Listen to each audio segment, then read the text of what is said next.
La verdadera fortaleza, hábito 2. Domine su mente. En su lucha contra el pecado, la victoria o la derrota se obtendrán en el campo de batalla de su mente. La fiesta acaba de comenzar, gritó el convicto prófugo Jan Erik Olsson mientras acribillaba el techo del banco con una ronda de balas. El 23 de agosto de 1973, Olsson entró en Kreditbanken, uno de los bancos más grandes de Estocolmo, Suecia. Al acercarse a la caja, sacó una ametralladora de debajo de una chaqueta doblada que llevaba en su mano. Sin que él lo supiera, una de las cajeras tuvo la claridad mental para presionar una alarma silenciosa antes de lanzarse al suelo para cubrirse. Cuando dos oficiales de policía llegaron a la escena, Olsson entró en pánico. El atraco no estaba saliendo según lo planeado. Les disparó a los oficiales y retrocedió hacia la bóveda, forzando a 4 empleados del banco, un hombre y 3 mujeres, a entrar en él. Olsson ató explosivos a sus pechos y amenazó con volarlos en pedazos si la policía no cumplía con sus estipulaciones. Su primera petición fue la liberación de su compañero de celda Clark Olafsson, un criminal conocido que cumplía una condena por robo a mano armada. Olsson también exigió una suma de dinero sustancial y un coche para la huida. En las siguientes horas, la policía liberó al compañero de celda, consiguió el dinero y el vehículo. La policía insistía en que el dúo tomara el dinero y dejara en libertad a los rehenes. Sin embargo, el hombre armado se negó. A fin de garantizar su seguridad, no saldrían del banco sin al menos un rehén a cuestas. Durante los 5 días siguientes, los criminales permanecieron refugiados dentro de la estrecha bóveda del banco en un enfrentamiento con la policía. Los francotiradores permanecían en sus puestos en los techos de los edificios adyacentes. Docenas de equipos de noticias acampaban por los alrededores. No obstante, mientras que el mundo se preocupaba porque los rehenes fueran maltratados y matados, algo bastante extraño sucedía dentro de la bóveda. Los rehenes estaban formando un fuerte vínculo emocional con sus captores. Los dispositivos de audición de la policía indicaban que el ánimo dentro de la bóveda era sorprendentemente bueno. Los criminales contaban historias de sus pasados y los rehenes reían a carcajadas. Cuando permitieron que el comisario de la policía entrara a verificar la condición de los rehenes, estos mostraron una actitud hostil hacia el comisario, pero relajada hacia los atracadores, con los cuales hacían bromas e interactuaban llamándose por su nombre de pila. A medida que el drama se desarrollaba, los rehenes demostraban cada vez más empatía con sus captores y se volvían menos cooperativos con los intentos de la policía para rescatarlos. Un rehén llamó por teléfono al primer ministro y le suplicó que permitiera que los atracadores la llevaran con ellos en el vehículo que tenían preparado para escapar, ya que confiaba plenamente en que los captores la iban a mantener a salvo. 1 o 2 días después, a dos de los rehenes se les presentó una oportunidad de oro para escapar. Los atracadores les habían permitido salir de la bóveda a fin de ir al baño. Estos divisaron escondidos a algunos policías que estaban agachados, pero en lugar de correr por su libertad, escogieron regresar con sus captores. Al 6.º día, la policía consideró que no tenía más remedio que bombardear gas lacrimógeno en la bóveda. Los criminales se rindieron casi de inmediato. En la puerta de la bóveda los rehenes se besaron, abrazaron y estrecharon sus manos con los convictos antes de que la policía los arrestara. Incluso después de haber sido amenazados, abusados y de temer por sus vidas durante casi 6 días, los rehenes liberados continuaron manifestando una actitud de lealtad sorprendente hacia los captores. En las entrevistas con los medios era evidente que apoyaban a sus captores y desconfiaban de las fuerzas del orden público que habían acudido para su rescate. Los 4 rehenes se rehusaron a testificar en el procedimiento judicial. No solo eso, trabajaron con el objetivo de recaudar dinero para la defensa legal de los convictos y posteriormente los visitaban en la cárcel. De acuerdo con algunos informes, una rehén hasta se comprometió con uno de los convictos. Este vínculo aparentemente irracional por parte de los rehenes con sus secuestradores desconcertó tanto a la policía como al público en general. Sin embargo, los psicólogos lo atribuyeron a un síndrome cognitivo relacionado con el lavado de cerebro. El fenómeno de las víctimas que se identifican y simpatizan con sus captores, mostrándose compasivos, leales y afectuosos, más tarde llega a ser conocido como el síndrome de Estocolmo, llamado así por la ciudad en la que tuvo lugar este robo de banco infame. Dadas las condiciones adecuadas, los captores pueden ejercer una influencia sorprendente sobre sus víctimas y obtener de ellas una lealtad total. Las víctimas terminan apoyando, queriendo y defendiendo a sus abusadores y controladores y son renuentes a participar en comportamientos que pueden ayudar a su separación o liberación.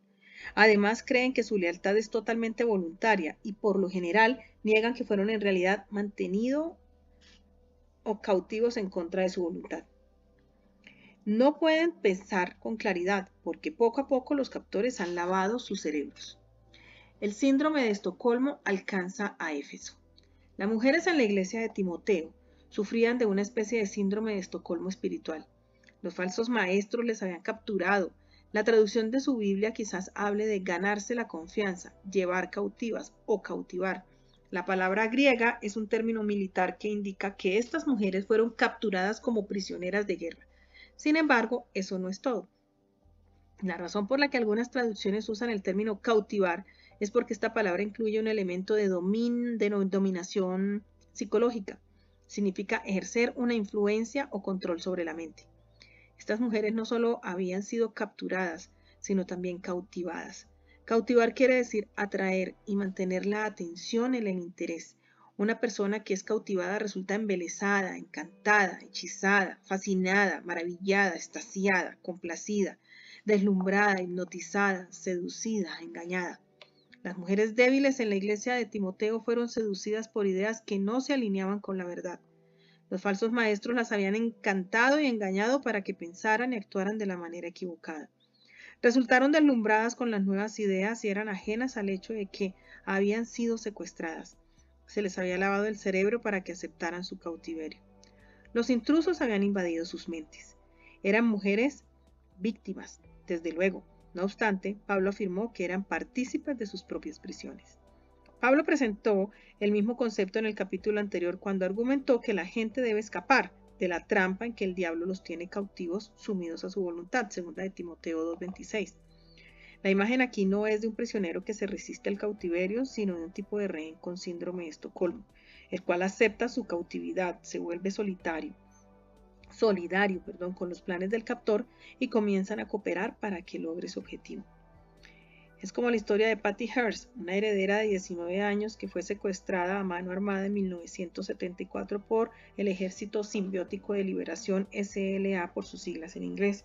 La organización terrorista urbana le secuestró para conseguir una recompensa considerable de parte de su familia adinerada. En un extraño giro de los acontecimientos, Hearst se unió a su causa. 2 meses después de haber sido secuestrada, una cámara de seguridad del banco le grabó empuñando un rifle semiautomático durante un atraco. Durante los siguientes 17 meses, Hearst participó de manera activa en las actividades criminales dirigidas por el SLA en California. Incluso hasta llegó a extorsionar a su propio padre por una suma estimada de $2 millones. En el momento de su arresto, era una fugitiva buscada por cometer delitos graves. Lo que le ocurrió a Hearst es semejante a lo que le sucedió a las mujeres de Éfeso, y lo que nos sucede a nosotras a nivel espiritual cuando caemos en la trampa del diablo. Él nos cautiva, encanta, deslumbra, hipnotiza, seduce, fascina, hechiza y nos convence de hacer lo que Él quiere que hagamos. ¿Cómo consigue que cooperemos? Atacando nuestras mentes. Logra que pensemos de la manera equivocada. Poco a poco se va metiendo en nuestros pensamientos y nos cautiva para que hagamos su voluntad. ¿En qué estaba pensando? Aunque Satanás nos atrape mentalmente y nos aprisione, la Biblia dice que es posible ser libres, de modo que se despierten y escapen de la trampa en que el diablo los tiene cautivos, sumisos a su voluntad. Segunda de Timoteo 2:26. De acuerdo con este versículo, lo que debemos hacer para escapar de la trampa del diablo es despertarnos y comenzar a pensar de la manera correcta, como Dios piensa.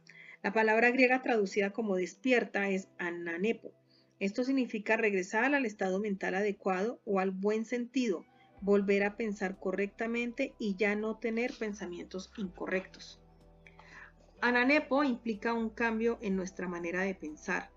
Pasar de pensamientos pecaminosos, absurdos, destructivos, irracionales y malos a pensamientos justos, racionales, sobrios, sensatos, sabios, saludables y correctos. ¿Alguna vez se vio tentada a hacer algo malo y luego preguntarse ¿Por qué hice esto? ¿En qué estaba pensando? ¿Perdí la cabeza? Es muy probable que no haya estado pensando correctamente y que no se encontrara en un estado mental adecuado. ¿Por qué? Porque el pecado nos vuelve estúpidas, nos hace tener pensamientos tontos y realizar cosas necias. A lo largo de los años he escuchado muchas historias desgarradoras de mujeres atrapadas en fracasos morales, amoríos, adicciones, traiciones, engaños, autolesiones y toda clase de otros pecados. Y a menudo, cuando terminan de contarme sus relatos, agachan sus cabezas avergonzadas y con sus ojos llenos de lágrimas se reprochan en qué estaba pensando. Carla se me acercó en una conferencia de mujeres y me preguntó si podía orar para que el Señor abriera un camino a fin de que ella, su hijo y el padre de su hijo estuvieran unidos como familia. Esto sonaba como un pedido de oración noble hasta que obtuve los detalles. Carla había estado casada por 15 años. Durante 14 años de esos 15 había mantenido una relación amorosa con el único hermano de su esposo. El hombre, a quien su hijo de 12 años llamaba tío, era de hecho el padre del niño. Su esposo y el resto de su unida familia italiana no tenían noción de este romance prolongado. Carla quería divorciarse de su esposo y casarse con su hermano. Como si esto fuera poco, esperaba que su hijo, sus familiares políticos y el resto de la familia estuvieran de acuerdo. Entonces, ¿puedes orar para que Dios prepare el camino a fin de casarme con mi verdadero amor? Inquirió después de contarme los sórdidos detalles. No, no puedo orar por eso. Quería golpear mi frente con la palma de mi mano y exclamar con fuerza, ¿dormiste con el hermano de tu esposo? ¿Te has vuelto loca? ¿En qué estabas pensando? ¿En qué estaba Carla pensando? Probablemente haya pensado. Es el hermano de mi esposo, es bueno que me sienta cercana a él. ¿Qué hay de malo en coquetear? Solo es un beso, no pasa nada. ¿Cómo puede algo estar mal cuando se siente tan bien? No puedo evitar estar enamorada de mi cuñado. Es la culpa de mi esposo, él me condujo a esto. Supongo que me casé con el hermano equivocado. Es mejor que mi esposo no sepa que él no es el padre de mi hijo. Dios quiere que sea feliz y no seré feliz hasta estar casada con mi amante. Mi hijo y yo merecemos estar juntos como una familia con su verdadero padre. El retorcido predicamento en el que Carla se encontraba no sucedió de la noche a la mañana, ocurrió progresivamente. Asimismo, cada pequeña concesión en su comportamiento estaba precedida por un pensamiento impío en su mente. Alguien una vez dijo que cada pecado que cometemos lo cometemos 2 veces, una vez en nuestros pensamientos y otra vez cuando actuamos en conformidad con estos pensamientos. Carla no estaba pensando con claridad. Si hubiera despertado antes y comenzado a pensar de la manera correcta, probablemente se habría vuelto a encaminar.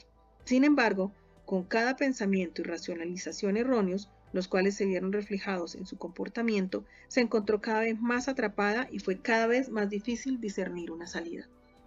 Carla me pidió que orara porque se dio cuenta de que estaba metida en un terrible problema.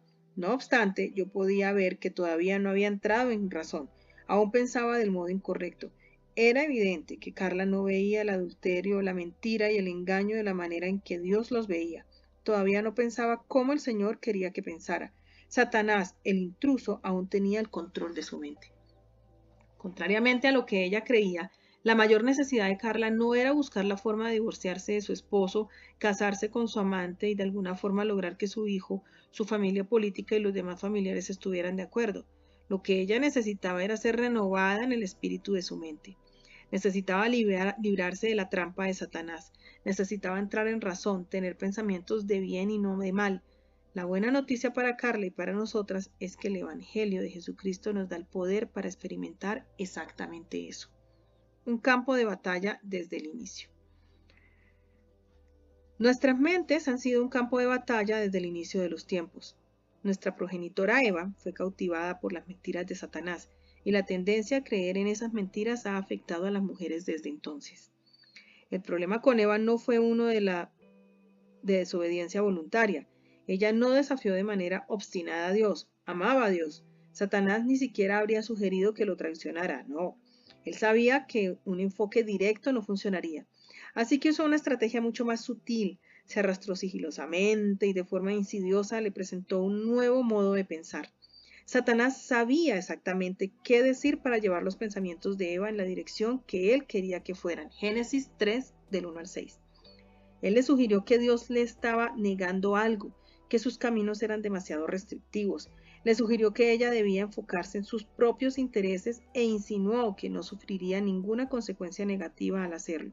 Por el contrario, experimentaría beneficios increíbles. Él no se apareció y le dio directamente estas cosas, solo se las insinuó.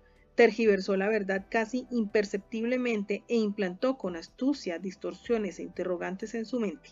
Sabía que si podía conseguir que pensara de la forma incorrecta, lograría que sintiera y actuara de igual manera. Una vez que Eva comenzó a pensar en esas falsas ideas, las mismas infectaron sus pensamientos. No pasó mucho tiempo antes de que el problema se agravara. Comenzó a dudar de las intenciones de Dios, comenzó a dudar de la bondad de Dios, comenzó a dudar de la sabiduría de Dios, comenzó a pensar que ella sabía más, comenzó a pensar en su propio derecho a elegir, comenzó a sentirse menospreciada, resentida y con autoridad. Comió del fruto prohibido.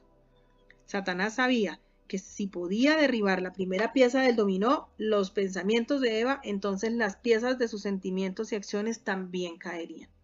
La escritura nos dice que la táctica clave del diablo es derrotar nuestros pensamientos. El Dios de este mundo, Satanás, ha cegado la mente de estos incrédulos para que no vean la luz del glorioso evangelio de Cristo, el cual es la imagen de Dios. Segunda de Corintios 4:4.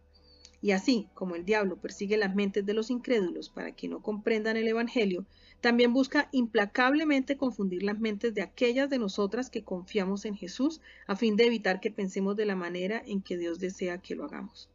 Satanás es el maestro de la manipulación. Es un estafador falso, de doble cara, engañoso, traicionero, astuto, que se disfraza de ángel de luz y constantemente trata de vendernos gato por liebre. Es como un estafador de bienes raíces con la apariencia de una estrella de cine que negocia en la zona pantanosa de Florida. O como el carismático George C. Parker, el estafador famoso que 2 veces por semana durante 30 años convenció a la gente de comprar el puente de Brooklyn. O como un ingenioso delincuente cibernético que extorsiona a las personas con sus conspiraciones de fraude electrónico. Reiteradas veces, la Escritura nos enseña que los caminos de Dios son para nuestro bien y nuestra protección, y que la obediencia trae bendición y libertad. No obstante, el diablo juega con nuestras mentes, así como lo hizo con Eva. Nos presenta la idea de que los caminos de Dios son irracionales e injustos, y que si le obedecemos seremos miserables y dejaremos pasar nuestra oportunidad. Satanás constantemente trata de engañarnos y derrotarnos al llevar nuestros pensamientos lejos de la verdad. Él juega con mi mente, juega con la de usted. A Pablo le preocupaba que esto pudiera sucederle también a sus amigos. Pero me temo que así como la serpiente con su astucia engañó a Eva, los pensamientos de ustedes sean desviados de un compromiso puro y sincero con Cristo. Segunda de Corintios 11:3. Todas nosotras somos vulnerables a que el intruso se entrometa en nuestras mentes. Satanás sabe cómo aventajarnos, superarnos, sobrevivir. Sin embargo, la Escritura nos da la sabiduría para discernir sus tácticas y maquinaciones, a fin de que Él no se aproveche de nosotros. Aunque nuestro enemigo sea astuto e implacable, podemos con la ayuda de Dios ganar la batalla de nuestras mentes. La manera en que usted piensa constituye su manera de caminar. ¿Cuántos pensamientos diría que pasan por su mente cada día? Tal vez 1,000, 5,000, 10,000. Según un estudio realizado por investigadores del Laboratorio de Neuroimagen de la Universidad del Sur de California, una persona promedio tiene cerca de 48.6 pensamientos por minuto. Esto suma un total sorprendente de 70,000 pensamientos por día. Algunos de estos pensamientos son conscientes e intencionales, pero muchos llegan a ser invitación y pasan por nuestras mentes a la velocidad de la luz. Tal interacción mental comienza cuando nos despertamos y continúa a lo largo de todo el día. Se mantiene en nuestro inconsciente cuando nos duchamos, nos vestimos, comemos, hablamos, leemos las noticias, revisamos las publicaciones de nuestras redes sociales, trabajamos, caminamos, conducimos o incluso cuando hacemos el amor. Continúa cuando estamos a solas y cuando estamos acompañadas. Es como una mosca que constantemente revolotea de un lugar a otro, un zumbido de fondo que resulta extremadamente difícil de eliminar. Los investigadores revelan que de todos los pensamientos que pasan por la mente de una persona promedio cada día, Cerca del 95% son los mismos pensamientos repetitivos que la persona tuvo el día anterior y cerca del 80% son negativos por naturaleza. Eso es mucha interacción mental negativa. En el fondo, las personas se condenan más a sí mismas y son mucho más inseguras, pesimistas y temerosas de lo que nos hacen creer sus alegres actualizaciones en las redes sociales. Por lo general, los pensamientos negativos se incluyen dentro de una de las siguientes categorías: remordimiento, culpa y vergüenza, falta de amor, aprobación o autoestima, inferioridad, inseguridad y falta de habilidad, falta de control o deseo de control, ansiedad, preocupación y temor. Y es la naturaleza repetitiva de esta interacción mental constante y negativa la que nos causa el mayor daño tanto a nosotras mismas como a los demás. El proceso es similar a lo que sucedió cierto año en el patio de mi casa. El mismo colinda con el patio de la casa del vecindario adyacente. Un muro de contención y una cerca de 6 pies de alto, 2 metros, separan las dos propiedades. Esta gran barrera hacía difícil que mis hijos jugaran con su amigo Jesse, que vivía al otro lado de la cerca. Para llegar a su casa tenían que salir caminando de nuestra calle, darle la vuelta a la esquina y atravesar su vecindario. A pesar de que nuestros patios estaban uno pegado al otro, les llevaba más de 10 minutos llegar hasta allí. Para evitarnos la caminata solía pararme de puntillas sobre una silla de jardín y levantaba a mis niños por encima de la cerca. Cuando me caí y me torcí gravemente un tobillo mientras trataba de hacer eso, mi esposo y yo decidimos que necesitábamos una solución alternativa. Así que construimos una pequeña puerta en la parte trasera de la cerca. Los niños estaban emocionados. Aquel verano jugaron con Jessie casi todos los días. No fue así hasta el otoño, cuando comenzó el periodo escolar, que noté un problema. Se había formado un sendero que se extendía desde la puerta trasera en diagonal a lo largo de todo el jardín, en el cual el césped estaba completamente pisoteado. Durante las semanas siguientes el sendero se hizo cada vez más ancho y el césped del sendero desapareció por completo, dejando un camino de tierra que se convertía en barro cuando llovía. Una mañana, mientras me encontraba sentada a la mesa de mi cocina en camisón, veo un par de adolescentes desconocidos cruzando a hurtadillas por mi patio. Ahí fue cuando caí en la cuenta. Los niños del vecindario de Jessie estaban usando mi patio a modo de atajo para llegar a la escuela. Mi jardín se estaba arruinando. Cada vez que pasaban caminando por ese sendero se volvía más marcado y perceptible y menos favorable para que el césped creciera. Tuve que cerrar con llave esa puerta para detener el flujo de tráfico constante. Aún así, tardó más de un año que el sendero desapareciera y el césped volviera a crecer. Lo mismo sucede con un pensamiento negativo repetitivo. Va trazando un camino en nuestras mentes. A medida que se vuelve cada vez más profundo y pronunciado, ese pensamiento negativo recurrente se convierte en una forma de pensar poco saludable.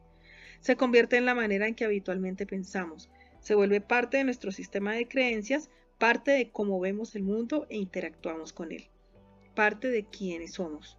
Bethany, una niña de 10 años, lleva a casa un boletín de calificaciones de la escuela.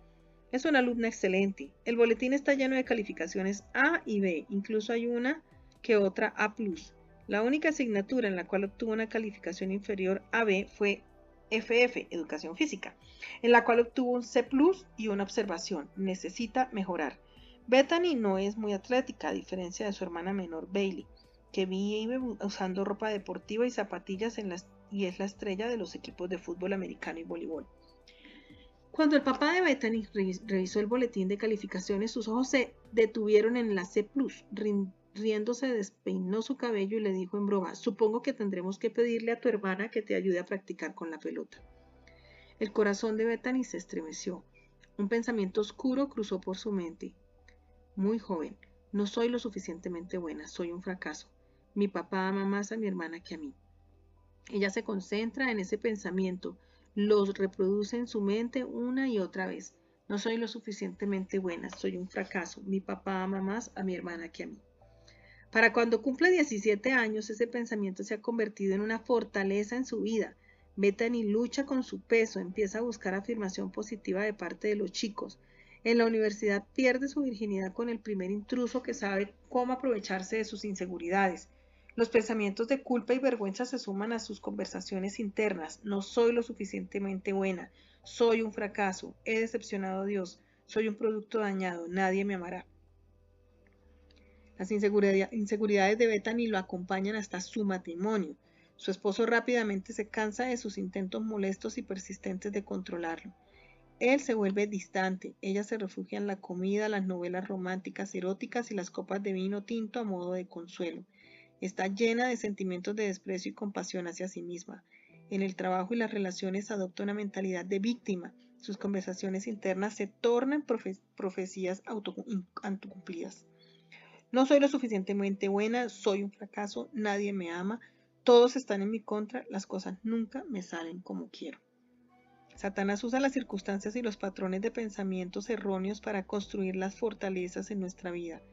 Él es extremadamente paciente. Sabe que si logra desviar nuestros pensamientos con el tiempo, conseguirá desviar nuestras vidas. Bethany se encuentra en un punto crítico. Sus pensamientos la han conducido a un lugar donde es emocionalmente frágil y muy susceptible al pecado. Ya carga con un resentimiento profundo hacia su padre, su hermana y su esposo. Se ha vuelto gruñona, insolente e irritable. Si se le presentan las circunstancias adecuadas, es muy probable que caiga en una aventura, el abuso del alcohol o las drogas, o que quede atrapada en la pornografía u otros comportamientos autodestructivos. Sin embargo, su miseria también le presenta una oportunidad para evaluarse a sí misma y cambiar. Aunque implicaría cierto esfuerzo, podría aprovechar la oportunidad para cerrarle la puerta a los pensamientos destructivos que han trazado un sendero horrible a lo largo del patio de su mente. QHJ. Los psicólogos afirman que los pensamientos negativos son un problema común que puede ser contrarrestado con varias técnicas positivas y de autoafirmación. Ellos alentarían a las personas como Bethany a cultivar el hábito de contrarrestar los pensamientos negativos con pensamientos positivos, y eso podría ayudar un poco a corto plazo. Sin embargo, la escritura ofrece un análisis del problema y una solución diferentes. Nos enseña que sin Jesús estamos condenadas a patrones de pensamiento nocivos. Hay una futilidad de pensamiento que existe en las vidas de quienes no lo conocen. Pablo se refirió a la misma como ignorancia, y manifestó que los que están en este estado tienen oscurecido el entendimiento. Efesios 4, 17, 18. Según Pablo, no necesitamos tener más pensamientos positivos, sino una manera de pensar completamente diferente. Necesitamos pensar como Jesús piensa. Necesitamos la mente de Cristo. 1 Corintios 2, 16. ¿Alguna vez ha visto un brazalete o pulsera con las letras QHJ o WWJD por sus siglas en inglés? Estas son las siglas que significan ¿qué haría Jesús? Tal pregunta se remonta a cientos de años. Inicialmente fue planteada por Thomas Kempis en el siglo XV en su libro Imitación de Cristo. En 1891, Charles Spurgeon, un evangelista reconocido de Londres, hizo la misma pregunta varias veces en un sermón. Unos años más tarde, Charles M. Sheldon escribió un libro titulado En sus pasos, ¿qué haría Jesús? Esta novela vendió 30 millones de copias en todo el mundo, convirtiéndose en una de las 50 novelas más vendidas de todos los tiempos. A principios de la década de los 90, el bisnieto de Sheldon, Garrett W. Sheldon, y Deborah Morris publicaron una narración contemporánea de la novela clásica ¿Qué haría Jesús? Esto puso en marcha un movimiento popular entre los jóvenes cristianos, los cuales usaban brazaletes con las iniciales QHJ. Como un recordatorio para hacerse esta pregunta vital de manera constante. Todas nuestras acciones se originan en nuestros pensamientos. Si no tenemos los pensamientos correctos, no actuaremos de la manera correcta. Por lo tanto, se puede decir que una pregunta aún más importante, ¿qué haría Jesús?, es ¿qué pensaría Jesús? Quizás deberíamos comenzar una nueva moda de usar brazaletes con las siglas QPJ para recordarnos a nosotras mismas cuán esencial es corroborar que nuestros pensamientos estén alineados con los de Cristo. Según la Biblia, existen solo dos direcciones en las que nuestros pensamientos pueden dirigirse. Podemos tener pensamientos carnales o espirituales. La mente carnal es no espiritual, mundana, según la carne, meramente humana. ¿Recuerda el síndrome de Estocolmo? Como un rehén enamorado de su captor, esta clase de mentalidad sigue a ciegas el curso de este mundo, el cual es controlado por Satanás, el convicto que captura a su rehén. Efesios 2:2. La mente carnal realmente no está interesada en lo que Jesús piensa. no se someterá y en esencia es incapaz de hacerlo a la verdad de Dios. Romanos 8:7. El pensamiento carnal representa la manera común y popular de pensar. Depende de la sabiduría humana. Es la clase de mentalidad que a menudo nos causa problemas. La mentalidad carnal me hace enfocarme en mí misma, en mis habilidades, mi mérito, mi valor, mi capacidad. Dejo a Dios fuera de la escena. El segundo tipo de mente es la espiritual, la cual se centra en los deseos del Espíritu de Dios. Los pensamientos espirituales son de otro mundo, sobrenaturales, divinos en su origen. Se enfocan en Cristo Jesús, en su habilidad, su mérito, su valor, su capacidad. A la mente espiritual también se le conoce como la mente de Cristo. Primera de Corintios 2:16. Es la mente que recibimos cuando aceptamos a Jesús por medio de la fe y el Espíritu Santo viene a morar en nuestros corazones. Es la manera de pensar que se pregunta QPJ. Entonces, ¿qué dicen estos dos tipos de mentalidad acerca de cómo manejar todos mis pensamientos negativos? ¿Cómo manejar los pensamientos relacionados con el remordimiento, la culpa y la vergüenza? La mentalidad popular me dice que debo reconocer que todos tienen defectos y que tengo que perdonarme a mí misma y a los demás. La mente como la de Cristo me recuerda que si me arrepiento y acepto la gracia abundante de Dios, mis pecados serán borrados y experimentaré tiempos de descanso en la presencia del Señor. Hechos 3, 19, 20. Puedo vivir confiada de que ninguna condenación hay para mí, porque estoy unida a Cristo Jesús. Romanos 8:1. Además, como si el Señor me perdonó, ahora tengo el poder para perdonar a otros. Colosenses 3:13. ¿Cómo manejar los pensamientos relacionados con la falta de amor, aprobación y autoestima? La mentalidad popular dice que debo apreciarme más, dejar de compararme con otros, dejar de buscar la aprobación de los demás y cultivar una mayor autoestima. La mente como la de Cristo me recuerda que Dios me ha escogido, que soy su hija santa llamada del Creador del universo, que me ha bendecido en las regiones celestiales con toda bendición espiritual en Cristo. Segunda de Corintios 6:18, Efesios 1:3-4 y Colosenses 3:12. ¿Cómo manejar los pensamientos relacionados con la inferioridad y la inseguridad y la falta de habilidad? La mentalidad popular dice que con valor y determinación puedo reunir la fuerza suficiente para hacer todo lo que me proponga. La mente como la de Cristo dice que puedo acceder a la superinminente grandeza de del poder de Dios para con nosotros, los que creemos, conforme a la eficacia de su fuerza. Efesios 1:19. Todo lo puedo en Cristo que me fortalece. Filipenses 4:13. ¿Cómo manejar los pensamientos relacionados con la falta de control o el deseo de control?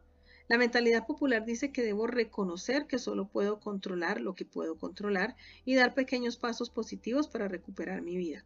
La mente como la de Cristo dice que puedo confiar en que Dios tiene el control. El Señor hace todo lo que quiere en los cielos y en la tierra, en los mares y en sus abismos.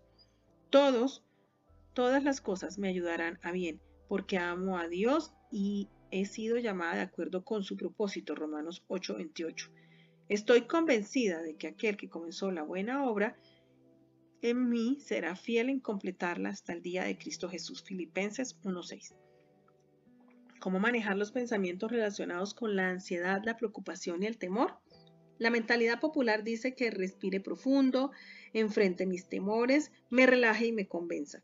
La mente de Cristo dice, no se inquieten por nada, más bien en toda ocasión, con oración y ruego, presenten sus peticiones a Dios y denle gracias. Y la paz de Dios, que sobrepasa todo entendimiento, cuidará sus corazones y sus pensamientos en Cristo Jesús. Filipenses 4:6-7. Puedo vencer el temor porque Cristo ha vencido el mundo. Primera de Juan 4:4 y 5:4. ¿Puede ver la diferencia entre los dos tipos de mentalidades? La mentalidad popular es androcéntrica. Se basa en mi propia sabiduría y fuerza humana. La mente como la de Cristo es cristocéntrica. Se apoya en la sabiduría y la fuerza divinas de Cristo, Jesús.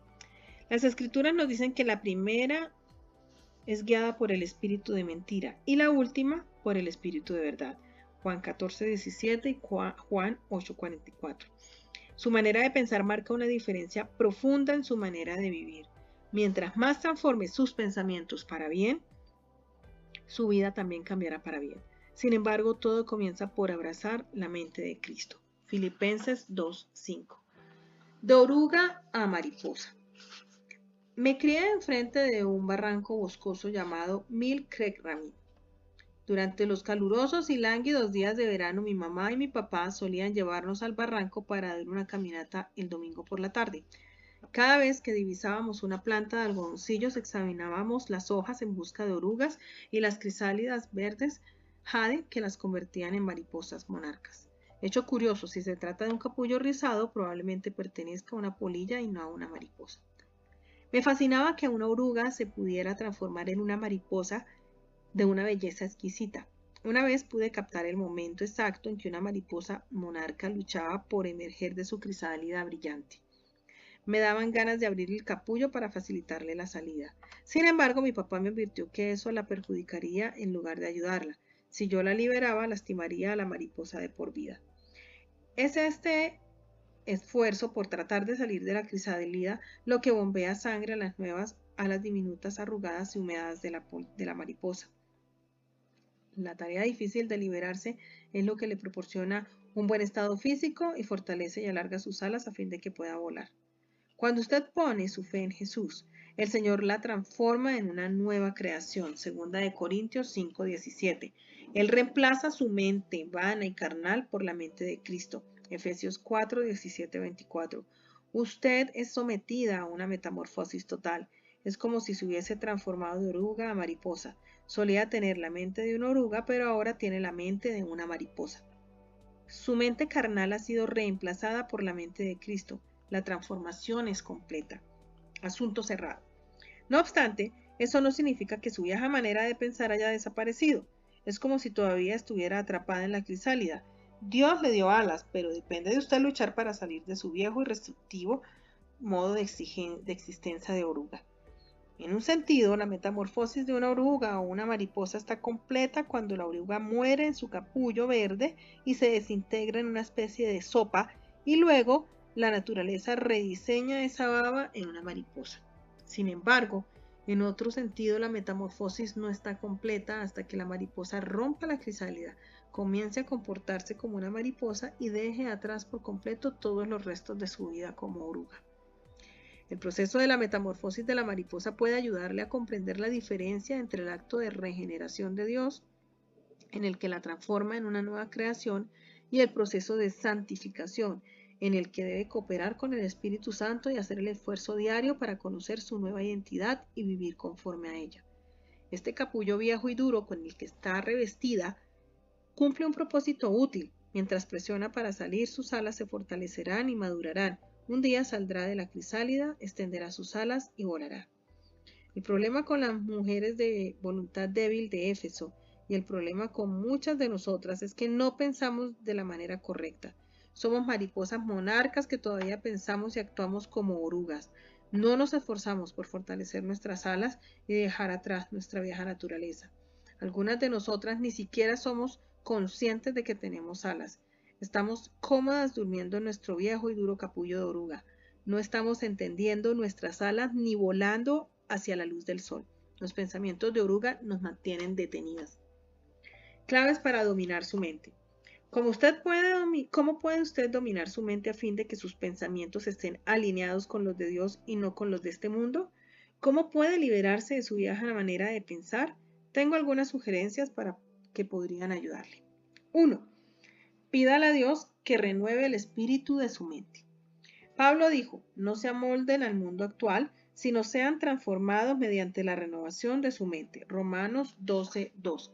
La palabra transformados en este verso es el término griego metamorfo, del cual se deriva la palabra metamorfosis. ¿No le resulta interesante que la Biblia use aquí el tipo de lenguaje empleado con las mariposas? Hablando de manera figurada, usted puede ser transformada de una mariposa bebé inmadura y débil en un espécimen real, hermoso y maduro, que vuela por todas partes y está a la altura de la reputación de las monarcas como la reina de las mariposas. ¿Cómo? Mediante la renovación de su mente. Meditemos en esto por un momento.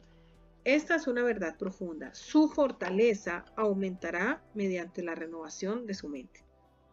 Tener los pensamientos correctos incrementará su fuerza, producirá que la sangre bombee a través de sus pequeñas alas.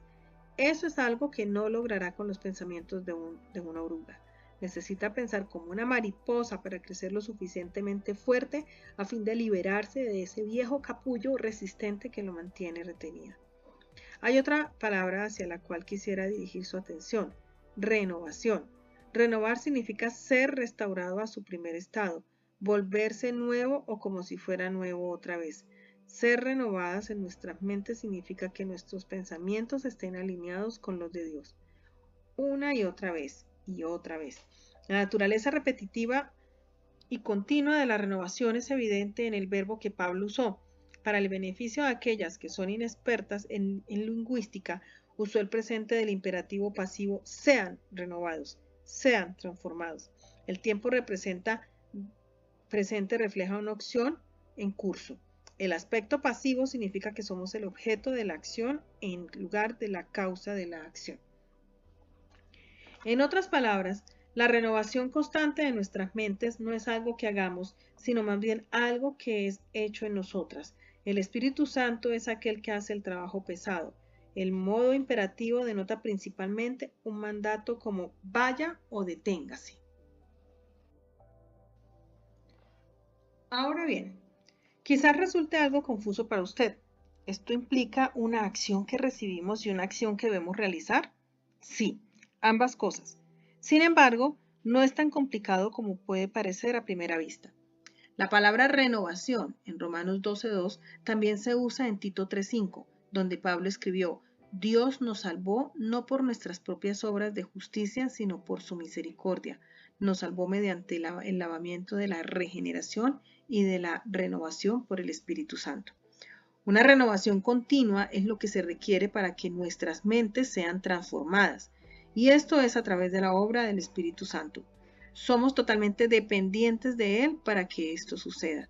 Él nos renueva a causa de la sublime gracia de Dios, no por obras para que nadie se jacte. Efesios 2:9. No obstante, hay algo vital que necesitamos hacer. Necesitamos pedirle. Si a alguno de ustedes le falta sabiduría, pídasela a Dios y Él se la dará, pues Dios da a todos generosamente sin menospreciar a nadie. No pierda la batalla de su mente porque es demasiado autosuficiente para pedir ayuda. No permita que se diga de usted: no tenéis de lo que deseáis porque no pedís. Jesús prometió: pidan y se les dará, busquen y encontrarán, llamen y se les abrirá. Por lo tanto, pídale ayuda a Dios y pídasela muchas veces. Pídasela a diario, incluso cientos de veces al día. Pedirle al Señor que le ayude a pensar correctamente es la clave principal y más importante para dominar su mente. 2. Examine sus pensamientos. La segunda clave para dominar su mente es crear el hábito de examinar sus pensamientos. En efecto, ¿quién conoce los pensamientos del ser humano sino su propio espíritu que está en él? 1 Corintios 2:11. Nadie, excepto usted, puede conocer con certeza qué está pensando. A lo sumo, los demás solo pueden hacer conjeturas con respecto a sus intenciones y procesos mentales. No obstante, con el flujo constante de pensamientos que pasan por nuestra mente, es fácil dejar de prestarles atención. David, el salmista, tenía el hábito de pedirle al Señor que lo ayudara con el proceso de introspección. Escudriñame, oh Jehová, y pruébame, examina mis íntimos pensamientos y mi corazón. Salmo 26:2. Escudriñame, oh Dios, pruébame y conoce mis pensamientos. En el Salmo 139:23, David quería asegurarse de que estuviera pensando de la manera correcta.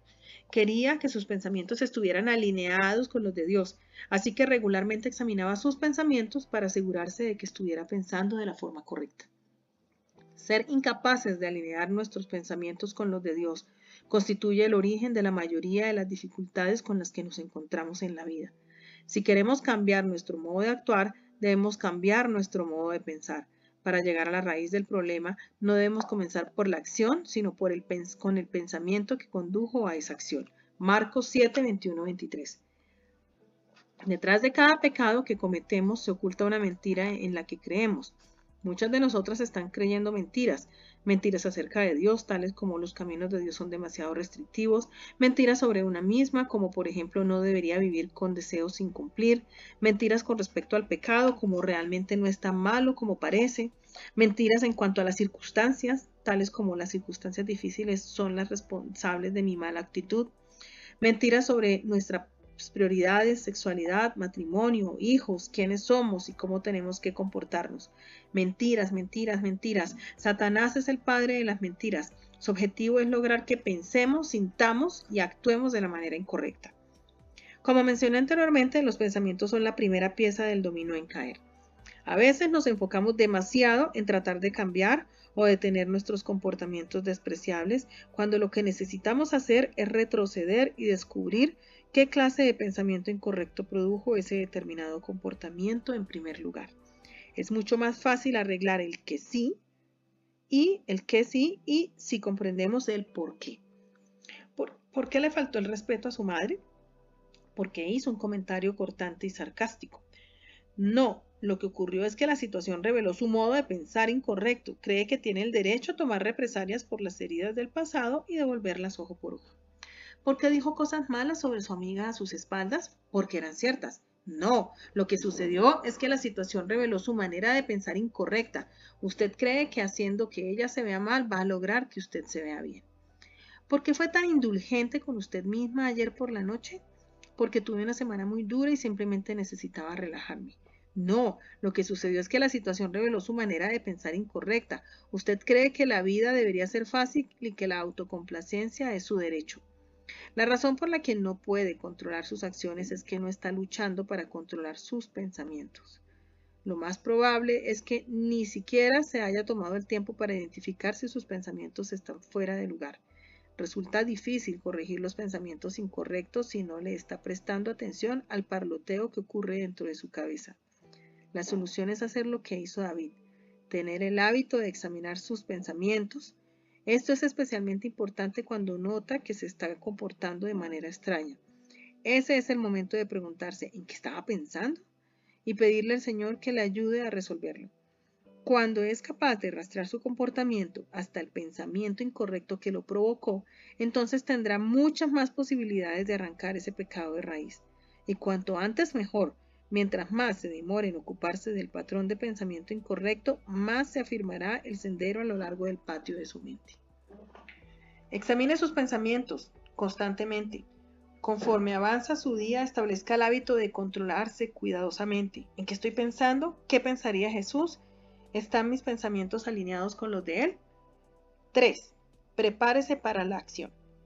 No es posible saber si nuestros pensamientos están alineados con los del Señor si desconocemos su manera de pensar.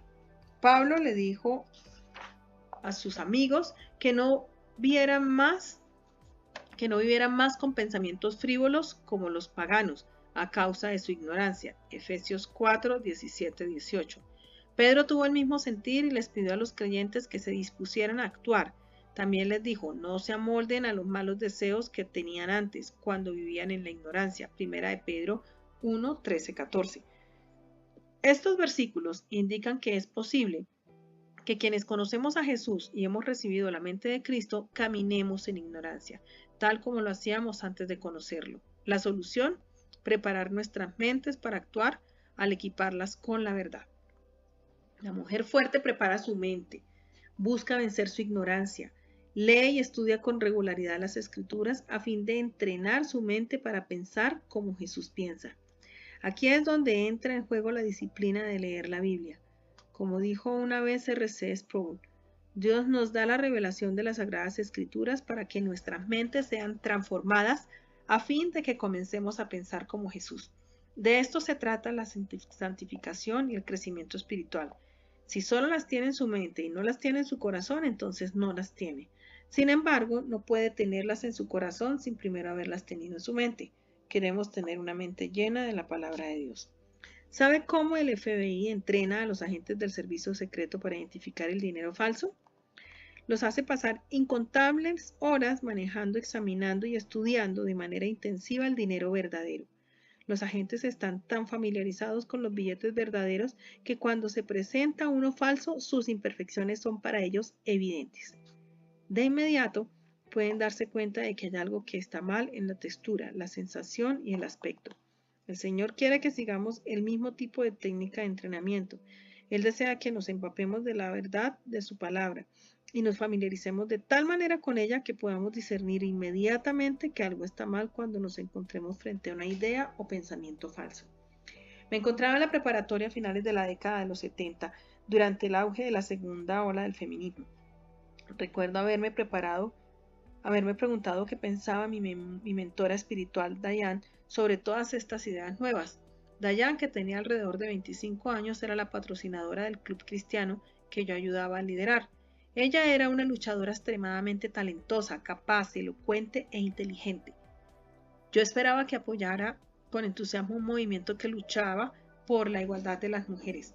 Cuando le pedí su opinión, Diane se detuvo pensativamente y luego dijo algo así: bueno, no puedo decir que sé mucho al respecto, pero por lo que escuché me da la sensación de que hay algo que no está bien. Si bien simpatizo con algunas de las preocupaciones, el reclamo por los derechos personales y la incitación a la ira simplemente no terminan de convencerme. Eso no corresponde con el carácter de Jesús. Diane se resistió de inmediato a aceptar las ideas que traían otras mujeres, gracias a que se había preparado para la acción. Se encontraba en una buena posición a fin de evaluar si estos conceptos se alineaban o no con la palabra de Dios. El problema con la mentira es que por lo general contiene una cuota de verdad para hacerla más convincente. Es un poco confusa, de lo contrario no caeríamos en la trampa. Me temo que hoy muchas mujeres cristianas son cautivadas por las ideas populares que están llenas de engaño y en consonancia con la sabiduría humana, Colosenses 2:8, tal como lo fueron las mujeres débiles en los tiempos de Pablo. La razón por la que estamos siendo engañadas es porque pasamos mucho más tiempo escuchando esas ideas del que pasamos en la palabra de Dios. Si no nos esforzamos por volvernos íntimamente familiar con la verdad de Dios, nos mantendremos ignorantes, débiles y vulnerables al engaño. 4. Defienda y proteja su mente. Si queremos dominar nuestra mente, no solo debemos llenarla con la verdad, sino también defenderla y protegerla de las mentiras. Necesitamos guardarla. Para ponernos la armadura de la luz debemos dejar a un lado las obras de la oscuridad. Romanos 13:12. Para vestirnos de la nueva naturaleza, debemos despojarnos de la vieja naturaleza. Colosenses 3:9-10. Para vestirnos de la verdad, debemos desechar la mentira. Efesios 4:22-25. Es cierto, la verdad nos hará libres. Sin embargo, nos resultará difícil discernir qué es lo verdadero si pasamos todo nuestro tiempo expuestas a la basura y las mentiras. Basura que entra, basura que sale. La palabra de Dios nos enseña que las relaciones sexuales extramatrimoniales constituyen una violación vergonzosa del verdadero significado del pacto de fidelidad. No obstante, los programas de televisión glorifican el sexo fuera del matrimonio y nos dicen que es nuestro boleto a la felicidad y la satisfacción. Permítame preguntarle algo. ¿Con cuál de estos dos mensajes está llenando su mente? ¿Le está dando más acceso a la verdad o a la mentira? Las escrituras nos advierten: tengan cuidado, no dejen que su corazón se entorpezca. Lucas 21:34. Manténganse alerta, no sea que arrastrados por el error de esos libertinos pierdan la estabilidad y caigan. Segunda de Pedro 3:17. ¿Nos estamos exponiendo a cosas que entorpecerán nuestra mente? Verá, nuestra mente está siempre moviéndose en una de estas dos direcciones. O está siendo transformada para pensar como Jesús o conformada para pensar como el mundo. Romanos 12:2. Es como la diferencia entre que la empujen por una pendiente resbaladiza cubierta de nieve o que la suban por la colina. Este invierno pasado mi nuera tejana, Amanda, recibió su primera clase de esquí en las montañas rocosas canadienses, donde fue expuesta a una de las leyes elementales de la naturaleza. Cuando uno está en una montaña nevada, el desplazamiento en dirección descendiente es prácticamente inevitable. La gravedad se asegura de eso, ya sea que estén parados sobre los esquís cayendo cabeza abajo o deslizándose sobre su espalda. De una forma u otra, los esquiadores finalmente terminan a los pies de la colina. Amanda también descubrió que no resulta tan fácil subir una pendiente resbaladiza en esquís. De hecho, sin ayuda, es casi imposible para llegar al punto de partida del recorrido en la cima.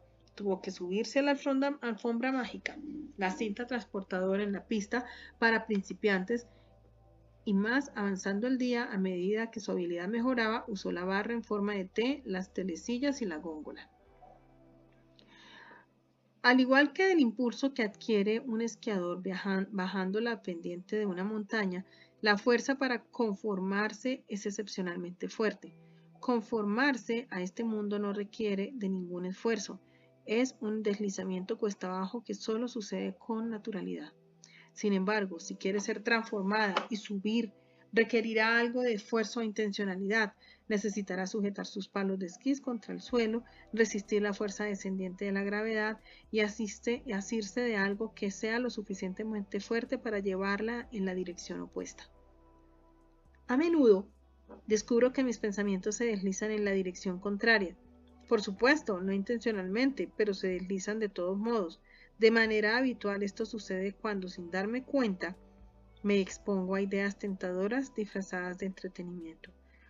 Como ha observado el pastor Tim Challies, por lo general nos conformamos a este mundo por negligencia, por no considerar la atracción del mundo y no protegernos contra sus intrusos.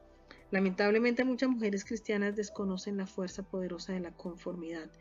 Ellas de manera constante se exponen a literatura erótica, telenovelas dramáticas de género sexual y toda clase de basura mundana, sin saber que sus mentes están yendo lentamente cuesta abajo. Escucho toda clase de justificaciones. Excusas tales como: es solo entretenimiento, no es gran cosa, no me va a afectar, soy lo suficientemente fuerte, ignoro las partes malas, no puedo vivir en una burbuja.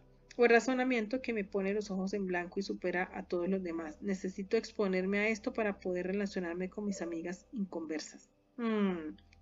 ¿Quiere comprar un puente? Oí que hay uno en venta en Brooklyn.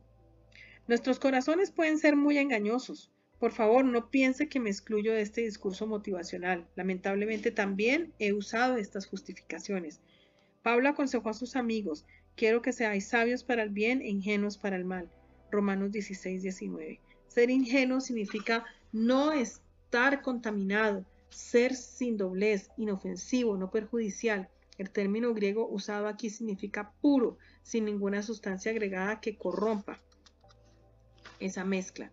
Así que la pregunta es: esa imagen, película, programa de televisión, revista, sitio web, libro, canción, artículo, idea, pensamiento, ¿añade sutilmente alguna sustancia que corrompa mi mente? ¿Contamina esto mi manera de pensar? ¿Daña mi imaginación? ¿Me visita en mis sueños? ¿Afecta mi pureza? ¿Desvía mi atención? ¿Se ha incorporado a mis pensamientos negativos? Ser sin mancha no significa ser ignorantes. Pablo ni por un momento sugirió que los cristianos escondan sus cabezas en la arena y permanezcan ajenos a las ideas en material cultural y a las maneras en que el diablo busca engañar a las personas. No obstante, sí sugiere que la inexperiencia y la falta de exposición al mal son algo bueno, algo realmente bueno. Hay una gran sabiduría en ser inocente e ingenuo. Hermanos, no seáis niños en el modo de pensar, sino sed niños en la malicia, pero maduros en el modo de pensar. Primera de Corintios 14:20. Por un lado, Pablo exhorta a los creyentes a ser maduros y adultos en el modo de pensar. Por otro lado, les exhorta a ser inmaduros como niños cuando se trata del mal. Ambas ideas no son incompatibles. Dicho de otro modo, Pablo estaba indicando que la gente que se expone al mal de forma voluntaria es muy inmadura. Las mujeres espiritualmente fuertes no hacen eso. Ellas guardan sus mentes, preservan su inocencia y crean el hábito de protegerse a sí mismas con la exposición al pecado. 5. Lleve cautivo todo pensamiento a la obediencia a Cristo. Empecé este capítulo describiendo el síndrome de Estocolmo, un trastorno psicológico en el cual una rehén se siente cautivada por el secuestrador, abusador y controlador. Las mujeres cristianas de voluntad débil de Éfeso sufrían de un poco de síndrome de Estocolmo espiritual. Habían sido cautivadas por ideas falsas. Si estas mujeres hubiesen sido espiritualmente fuertes, habrían tenido el control de sus mentes, en lugar de haber sido cautivadas por las ideas falsas, las habrían llevado cautivas. Una mujer débil es llevada cautiva por las mentiras, pero una mujer fuerte lleva las mentiras cautivadas para que se sometan a la verdad. Afortunadamente, Dios nos ha equipado para esta batalla, porque las armas de nuestra milicia no son carnales, sino poderosas en Dios para la destrucción de las fortalezas. derribando argumentos y toda altivez que se levanta contra el conocimiento de Dios y llevando cautivo todo pensamiento a la obediencia a Cristo. 2 Corintios 10, 4, 5. Estos versículos usan imágenes militares para describir el enfrentamiento entre el modo de pensar de Dios y el modo de pensar del mundo. Ambos están en bandos opuestos. Luchan ferozmente el uno contra el otro. Este versículo nos informa que la batalla espiritual es de naturaleza ideológica. Filosofías, argumentos, ideas y opiniones mundanos se oponen y luchan agresivamente contra el conocimiento de Dios. Es en el campo de batalla de las ideas donde se gana o se pierde la victoria por los corazones y las mentes. Las malas ideas cautivan las mentes y mantienen a las personas llenas de ataduras. Por lo tanto, debemos rastrear esas ideas y llevarlas cautivas. Todo pensamiento que se levante en rebelión contra Dios debe convertirse en prisionero de guerra y llevado a someterse a la autoridad de Dios y al señorío de Jesucristo. Este pasaje principalmente hace referencia a la batalla externa en la que contraatacamos las falsas ideas de otros. Sin embargo, es innegable que también combatimos estas ideas internamente. Peleamos una batalla en nuestras mentes de manera constante. Si no luchamos para llevar cautivas las mentiras, corremos el riesgo de ser cautivas por las mismas. Podemos pasivamente dejar que nos tomen de rehenes o podemos activamente luchar para que los rehenes sean las mentiras. Llevar cautivos los pensamientos significa tener el control sobre lo que piensa. Cuando usted note un pensamiento rebelde, no lo deje correr libremente, haga algo al respecto. Lleve cautivo este pensamiento y encadénelo a la verdad. Si en su mente hay pensamientos de preocupación, por ejemplo, puede meditar en un versículo que hable sobre la fidelidad de Dios. Puede orar o escuchar música de oración, en lugar de permitir pasivamente que ese pensamiento la controle. Luche de manera activa para tomar el control sobre sí mismo. La batalla de su mente probablemente sea la batalla más desafiante de su vida, y no porque llevar cautivo un pensamiento a la obediencia de Cristo sea difícil. No es tan difícil derribar un pensamiento falso con la verdad. Sin embargo, cuando usted considera el gran número de pensamientos que pasan por nuestra mente, la tarea se vuelve abrumadora. En un solo día es posible que necesite llevar cautivos a cientos de pensamientos rebeldes a Cristo. Si quiere cerrarles la puerta a esos senderos desagradables de su mente, tendrá que realizar muchos pequeños ajustes en su manera de pensar. Tendrá que llevar a los pensamientos cautivos a lo largo del día tras día. El hecho que hace que esta batalla sea tan desafiante es que nunca termina. No obstante, del mismo modo en que muchas huellas crean un nuevo sendero en un campo, estos pequeños pasos, llevados a cabo constantemente a lo largo del tiempo, producirán un cambio radical en su vida. Además, el poder divino de Dios le da todo lo que necesita para no desviarse. Se volverá cada vez más fuerte si tiene el hábito de dominar su mente.